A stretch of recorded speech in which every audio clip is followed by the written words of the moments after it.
बाप का रस समझ के रखा है ना। सोशल मीडिया क्या तुम्हारा बाप का है? बाप का रस समझ के रखा है। आं बुङाखै मालाय रायजोफोरसो बुंदों।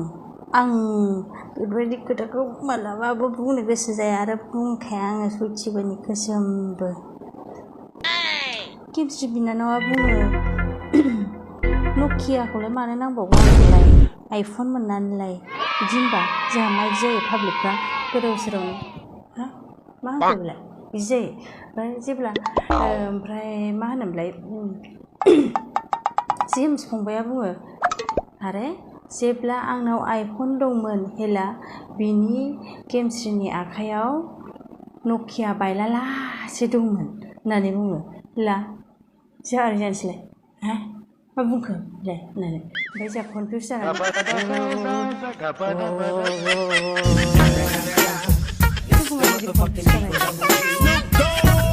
पार्सनेल नांलायनायखौ जोंहा ओमफ्राय कनफिउस जाबाय थानोसै आरो फाग्ला आइफन नकिया नोंसोर सानैजों दाबो गारलायबाबो बावलायनो हाखाया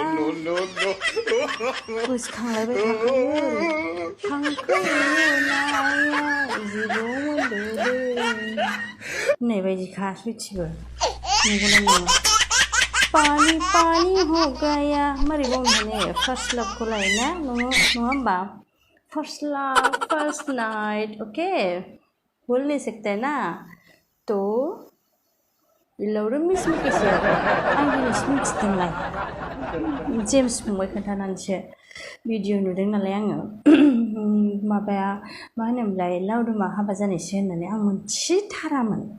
हाबा जानाया जुदि आइफन जायोबा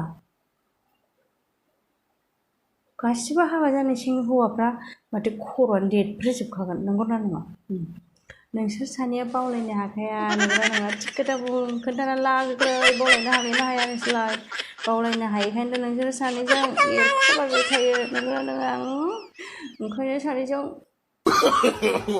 जालायफिनबानो जाबायना अनलायफिनबानो जाबायना नोंनि फिरायाबो लाखिसै